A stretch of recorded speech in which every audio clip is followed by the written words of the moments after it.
Então, qual seria a punição final para um palhaço assassino que tem um gosto peculiar pela mentira? É isso que a gente vai investigar hoje. Qual seria o destino eterno de Hisoka Morrow no tribunal mais severo que a ficção já imaginou? Porque, olha, no inferno de Dante não tem pra onde correr. Todo aquele poder, o charme e o Nen, nada disso importa. Imagina só a cena. Hisoka, de pé, diante do juiz infernal Minos. Não adianta tentar intimidar, não adianta usar a aura, não adianta fazer joguinho mental. Ali, a alma dele é um livro aberto. A sentença é matemática, pura e sem chance de apelação. É que, no universo de Dante, existe uma hierarquia do mal, sabe? Pecados que nascem da paixão, tipo a fúria, o desejo, são vistos como fraquezas, coisa da carne. Mas o mal que te joga lá no fundo do poço, esse é outro. É o mal que vem da razão, do intelecto usado de forma fria, calculada, só pra enganar e destruir. E vamos combinar. Esse é o território onde o Hisoka praticamente montou acampamento.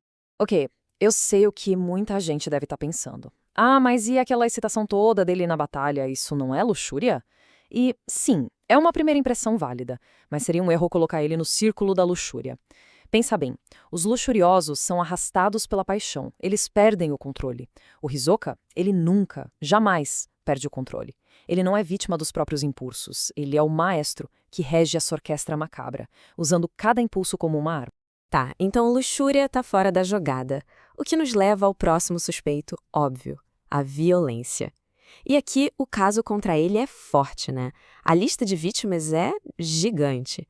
Candidatos do Exame Hunter, Castro na Arena Celestial, Gotô, mordomos do Zoldyck, até membros da trupe fantasma, ele mata por esporte sem hesitar. O sétimo círculo, com aquele rio de sangue fervente, parece que serve como uma luva para ele. Só que aí que o pensamento de Dante dá uma virada. Para ele, a violência pura e simples é, no fundo, um crime de animal, um ato de força bruta. Já a fraude é outra história. Ela é a perversão daquilo que nos faz humanos, a nossa inteligência. E quando a gente olha para a vida do Hisoka, o que define ele de verdade não é a força, é a mentira. Os assassinatos dele são só a consequência, o ato final de uma peça muito maior. O verdadeiro pecado está na teia de manipulação que ele constrói antes. Para a gente entender a alma do Hisoka, não adianta olhar para as cartas que ele joga. A gente tem que olhar para a pele dele, para a essência do poder dele. E aí a gente chega na textura surpresa. Dizem que o Nen é um espelho da alma, certo? Pois bem, a habilidade do Hisoka é, literalmente, a mentira manifestada como poder. Ele consegue aplicar a aura dele e fazer qualquer coisa parecer outra. Papel vira pele, uma ferida mortal some de vista. É a prova quase teológica de que a alma dele tem raízes profundas no engano. E se faltava a prova do crime, ela tá bem aqui. A infiltração dele na trupe fantasma. Presta atenção no detalhe, ele não entrou no grupo para depois trair. Não, ele forjou o símbolo da trupe, a tatuagem da aranha, usando a textura surpresa. O crime dele não foi quebrar um juramento. O crime dele foi fingir que esse juramento existiu em primeiro lugar. Ele é, na essência, um impostor. Certo, então o pecado principal dele é a fraude. Mas em que prateleira do inferno isso o coloca? Ele vai parar junto dos fraudadores comuns ou vai direto para as profundezas geladas com os grandes traidores da história? A diferença entre um e outro, acredite, é abissal. E a resposta, juridicamente falando, é bem clara. Não pode ser traição. Para existir traição, tem que existir primeiro um laço de confiança, um laço real que foi quebrado. O Hisoka nunca teve isso com a trupe. Aquela tatuagem falsa dele anulou qualquer contrato de lealdade desde o primeiro segundo. Pensa assim, ele não foi uma célula saudável do corpo que virou um câncer. Ele foi um vírus que se disfarçou de célula o tempo todo. Portanto, ele não é um traidor. Então, com a acusação de traição descartada, o destino dele está selado.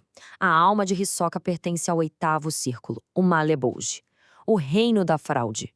Mas não pense que é um lugar simples. O Malebouge é um abismo gigantesco dividido em 10 fossos, 10 bugias, e cada uma tem um castigo específico para cada tipo de fraudador. E o Hisoka, ele vai direto para o fundo, para a 10ª Bolgia. É o destino final dos falsificadores, dos impostores, daqueles que, como ele, usaram a mentira para corromper a própria realidade. É um lugar descrito como um poço escuro, fétido, onde a punição é a doença eterna e a loucura.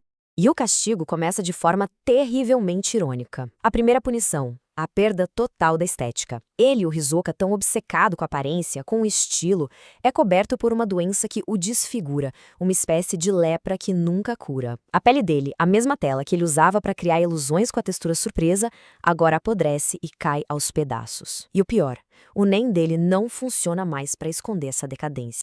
Depois do corpo vem a mente. A segunda punição é a redução à bestialidade. Aquele estrategista frio, calculista, que tratava a luta como uma dança, uma arte, ele é reduzido a um animal raivoso. Atormentado por uma loucura sem fim, ele corre por aquele fosso imundo, atacando os outros pecadores não com suas cartas elegantes, mas com dentes e unhas. Toda a classe, todo o cálculo, tudo se foi. E por último vem o golpe de misericórdia. A batalha sem glória. Pensa bem. A vida inteira do Hisoka foi uma busca pelo oponente perfeito, pelo desafio supremo, e no inferno ele consegue o que queria, lutar para sempre. Só que os adversários dele são a escória, alquimistas falidos, falsificadores doentes, mentirosos, patéticos. A mediocridade, a fraqueza dos oponentes é a tortura final. A batalha que ele tanto buscou, agora é um inferno sem fim e sem nenhuma glória. E o resultado final é isso. O caçador elegante vira um cão raivoso. O artista da batalha vira uma besta irracional. Aquela busca incessante por prazer no combate é substituída por uma fúria cega, sem sentido, num poço de sujeira. É a negação absoluta de tudo que ele um dia foi. Então, recapitulando o julgamento, a luxúria, rejeitada, era só uma ferramenta. A violência, insuficiente, era só uma consequência. A traição, rejeitada, ele nunca foi leal para começo de conversa.